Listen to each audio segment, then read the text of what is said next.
자, 반갑습니다. 얼음사이다입니다. 다들 아시다시피 요즘 서울 그리고 수도권 지역의 그 부동산과 아파트 가격이 정말로 장난이 아닙니다.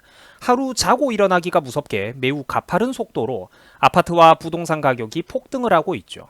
뭐 지금 보고 계신 여러분들 이 자료 화면만 살펴보시더라도 7월에 서울 아파트 값이 또 엄청나게 상승을 했다고 합니다. 현재 요즘 이 문제 때문에 많은 국민들이 내 집을 마련하는데 큰 어려움을 겪고 있죠.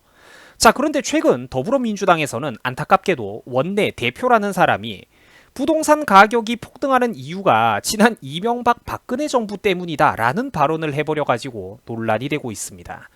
야, 이거는 정말로 한숨밖에 안 나오는 그런 상황인데, 자, 이쯤 되면은 이거는 이명박 박근혜 탓을 하는 거는 사실상 치트키라고 봐도 무방한 것 같습니다.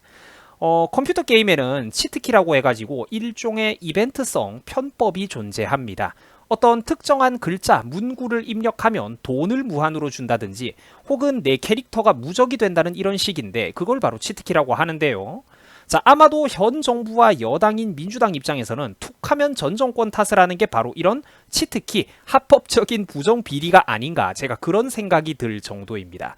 이게 만능의 방패처럼 전 정부 탓을 한다는 거죠. 자기들이 무슨 잘못을 저질러도 절대 책임을 지지 않고 툭하면은 이명박과 박근혜 탓만 해버리면 되니까 이게 참 얼마나 편리한 치트키 도구란 말입니까? 자, 안타까운 일입니다. 어디 일반인들도 아니고 무슨 유튜버도 아니고 무려 1국의 180석 거대 여당의 정부 원내대표라는 사람이 집권 3년차가 넘어가는 이런 시점에 대놓고 전 정부 탓을 해버리고 있으니까 저는 도저히 이 양반들이 정상적인 사람으로 보이지가 않아요. 자, 오늘 이 전설적인 발언의 주인공이 누구냐면 바로 이 사람입니다. 이 사람. 더민주의 원내대표 김태년 의원이라는 사람인데 무려 4선 의원입니다. 뽑아주신 분들 도대체 뭘 했단 말입니까? 왜 뽑아줬어요 도대체? 자, 지금 이렇게 부동산 이명박 박근혜 때문이다라고 이 웃긴 검색어를 여러분들이 검색만 해보셔도 관련된 자료들이 쏟아져 나온다는 겁니다. 팩트라는 거예요. 야, 여러분, 나라 수준 이거 정말 실화입니까? 예? 이거 실화예요? 이게 나라입니까? 이게 나라예요? 우리나라 진짜 어떡합니까, 여러분? 이젠 웃음밖에 안 나온다니까? 자, 아시다시피 최근 서울 수도권 지역의 그런 아파트와 부동산 가격이 하늘 높은 줄을 모르고 치솟아 오르고 있습니다.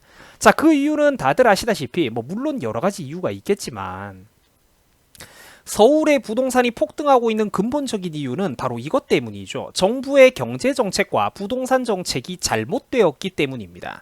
그것으로 인해 가지고 역효과가 일어났기 때문이에요. 갈 곳을 잃어버린 불안한 투자 자금들, 국민들의 심리가 오히려 현재 서울 수도권 지역의 부동산으로 쏠리고 있다는 것입니다. 그 왜 그러느냐? 사업하기 나쁜 환경. 그걸 지금 현 정부가 만들었지 않습니까? 사업하기 나쁜 환경, 기업하기에 나쁜 환경, 각종 규제의 기업 규제의 증가로 인해 가지고 주식과 기업 시장이 현재 불안하기 때문입니다. 그러니까 국민들의 투자 자금이 비교적 안전자산이라고 평가받는 서울 수도권 지역의 부동산으로 자연스럽게 집중되고 있다는 거예요. 수도권 지역의 아파트 가격을 잡기 위해 가지고 현 정부가 무슨 짓을 하고 있습니까? 단순히 자기들 세금 수입을 늘리려고 지금 어떤 짓을 하고 있죠? 어설프고 아마추어틱한 부동산 규제가 현재 역효과를 불러오고 있다는 거예요. 이러다 보니까 오히려 좀 올라도 괜찮은 지방의 집값은 다운되어 버리고 있고 지방의 부동산은 폭락을 하고 있고 반면에 그토록 내리려고 애를 썼던 서울 수도권 지역의 아파트 가격만 역설적으로 폭등을 하고 있으니까 이게 도대체 사람들이 사는 나라냐는 것입니다. 잘못됐다니까요, 그 정책이. 지금 문정부의 잘못된 부동산 정책 때문에 전셋값도 현재 하늘 높은 줄 모르고 치솟아 오르고 있습니다. 이건 지금 우리나라의 거의 정상적인 지능을 가지고 있는 30살 이상의 성인이라면 다들 공감을 하시는 부분이죠. 전세값이 현재 하늘 높은 줄 모르고 오르고 있을 뿐만 아니라 가장 큰 문제는 최근 전세 제도 자체가 현재 대한민국에서 사라질 판이라는 겁니다. 정부의 잘못된 규제 정책 때문에요. 서민들에게 도움되는 유용한 제도 중에 하나인 전세 제도가 만약에 없어지게 된다면 국민들 그리고 서민들에게는 무조건 월세라는 선택지밖에는 없게 됩니다. 하지만 서울 수도권 지역에서 그 값비싼 월세를 감당하고 살게 된다면 일반 국민들이 목돈은 언제 모으고 또 내 집 마련은 도대체 어느 세월에 한단 말입니까? 그러니까 아무리 이거는 좋게 설명을 해도 최근 부동산 가격이 폭등한 8, 90%의 근본적인 원인은 문정부의 어설픈 능력 때문이라는 것입니다. 혹은 다분히 의도적으로 이 인간들이 잘못 부동산을 건드렸기 때문에 역효과가 일어난 현상이라는 게 타당한 이런 분석이라는 것이죠. 전문가들도 다들 그렇게 얘기를 하지 않습니까? 최근 경실련에서는 문정부에 들어가지고 서울 아파트 값의 상승 속도가 지난 이명박 박근혜 정부와 비교를 했을 때 무려 12배나 빠르다라는 평론을 내어놓았습니다. 멀리 갈 것도 없이 역대 정권별로 서울 아파트와 부동산 시세 상승에 대한 통계 자료만 보셔도 여러분들이 감을 잡을 수가 있다는 거예요. 노무현 정부 때 45% 이상 올랐고 이명박이나 박근혜 정부 시절에는 오히려 서울 부동산이 거꾸로 내려가거나 최소한 상식적인 수준에서 완만한 평균치를 유지했다라는 것입니다. 보이시죠? 그런데 문정부에만 들어가지고는 벌써부터 최초의 2년치만 계산을 해버려도 17% 이상 넘게 폭등을 했다고 하니까 이명박 정부 다 합친 것보다도 문정부 2년 들어서 오른 게 더 많다는 겁니다. 근 수십 년 이래 몇 가지 역대 어느 정부들과 비교를 해도 비교하기 힘든 그런 불가능한 신기록을 가지고 있다는 것이죠.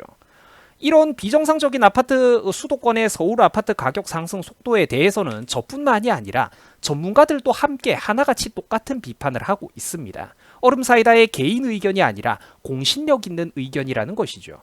지난 정부들과 비교해봤을 때 12배 이상 빠르다고 하지 않습니까? 실제로 수많은 전문가들, 경제학자들은 오래전부터 이런 부동산 정책에 대해서 이렇게 하면은 절대 안 된다. 시장에서는 역효과만 일어날 것이다. 수도 없이 많은 사람들이 경고를 했습니다. 근데 그 경고를 무시한 게 누구였죠? 바로 문정부와 민주당 아닙니까?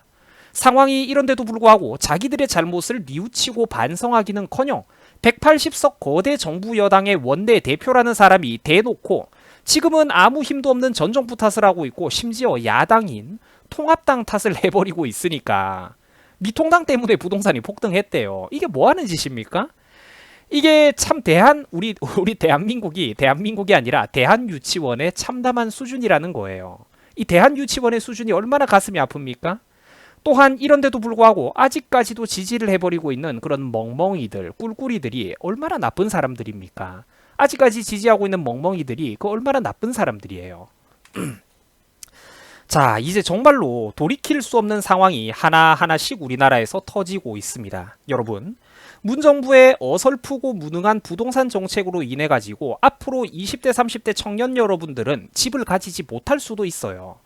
자국민들은 집 가지고 있는 사람들이 지금 죄인 취급을 받아가면서 단 한 채를 가지고 있어도 집 한 개만 가지고 있어도 그 투기꾼이라고 손가락질을 받고 세금 폭탄을 맞는 상황인데, 자, 그에 반해 가지고 외국인들은 자유롭게 규제 위를 날아다니면서 서울 지역의 아파트와 부동산 가격을 휩쓸어가고 있습니다. 아파트 부동산을 전부 다 쓸어 담고 있어요.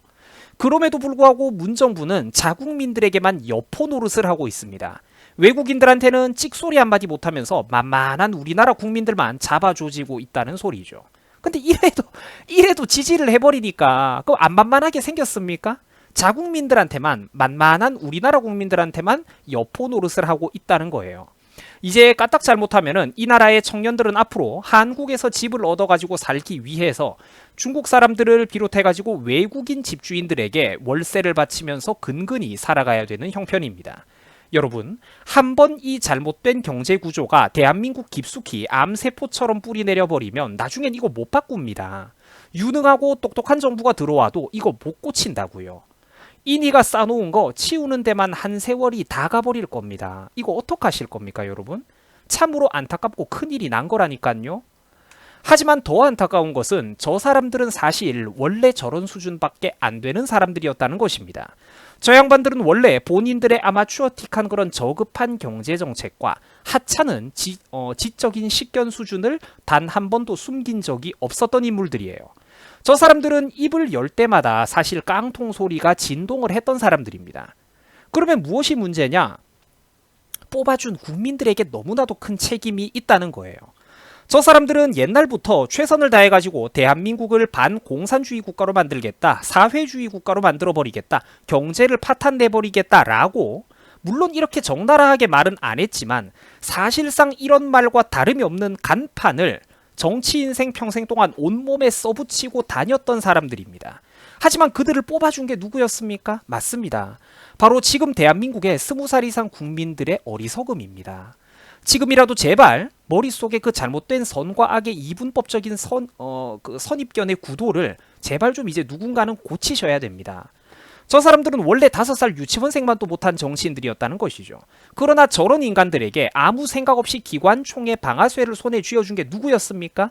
유치원생들의 손에 핵단추를 무책임하게 쥐어준 사람이 누구였죠? 바로 못난 어른들입니다. 세상에서 가장 못난 대한민국의 무능한 유권자들이 그런 짓을 저질러 버렸다는 거예요. 돌아올 수 없는 강을 건너가 버렸다는 것이죠. 그들의 죄도 절대로 가볍지가 않다라는 겁니다.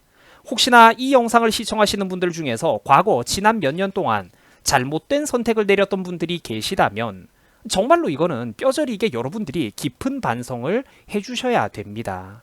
그 억울한 사람들, 안 찍은 사람들은 도대체 무슨 잘못이란 말입니까? 그분들에게 죄송한 줄을 알아야 돼요. 자, 민주주의 사회에서 국가의 주인이 누굽니까? 물론 국민입니다. 분명 국민이죠. 여기에는 이견의 여지가 없습니다. 그러나 그 국민이라고 하는 간단한 이름 위에 올려진 그 어깨 위에 올려진 무게, 제대로 주인 노릇을 하기 위한 그 무게감의 책임은 결코 가볍지가 않다는 것입니다. 부자들에게, 국가를 다스리는 왕에게 수많은 아첨꾼들이 접근해 오는 것은 당연한 것입니다. 이거는 우리가 어렸을 때 접해봤던 동화책에서도 수도 없이 나오는 내용이죠. 부자나 국가를 다스리는 왕에게는 수많은 아첨꾼들이 접근하는 법입니다. 그러나 그 수많은 아첨꾼들, 달콤한 거짓말을 하는 사기꾼들로부터 내 집의 소중한 재산을 지키고 국가의 재산을 안전하고 현명하게 지켜서 사랑하는 우리의 후손들, 자녀들에게 건실하게 물려주는 것은 바로 지금 이 순간을 살아가는 우리들의 손에 달려 있습니다. 우리들의 손에 달려 있다는 거예요. 앞으로도 얼음사이다는, 얼음사이다는 우리 대한민국의 발전을 위해 가지고 국민들에게 감히 현명함을 일깨워주기 위해서 앞으로도 주제넘는 바른 목소리를 내는 것을 결코 멈추지 않을 것입니다. 충신의 쓴소리를 쓰게 듣고 고깝게 여기실지, 혹은 이거는 도움이 된다고 보고 곁에 두고 가까이서 들으실지는 순전히 시청자 여러분들의 현명함에 달려 있습니다. 자, 여러분들 수고하셨습니다. 고맙습니다.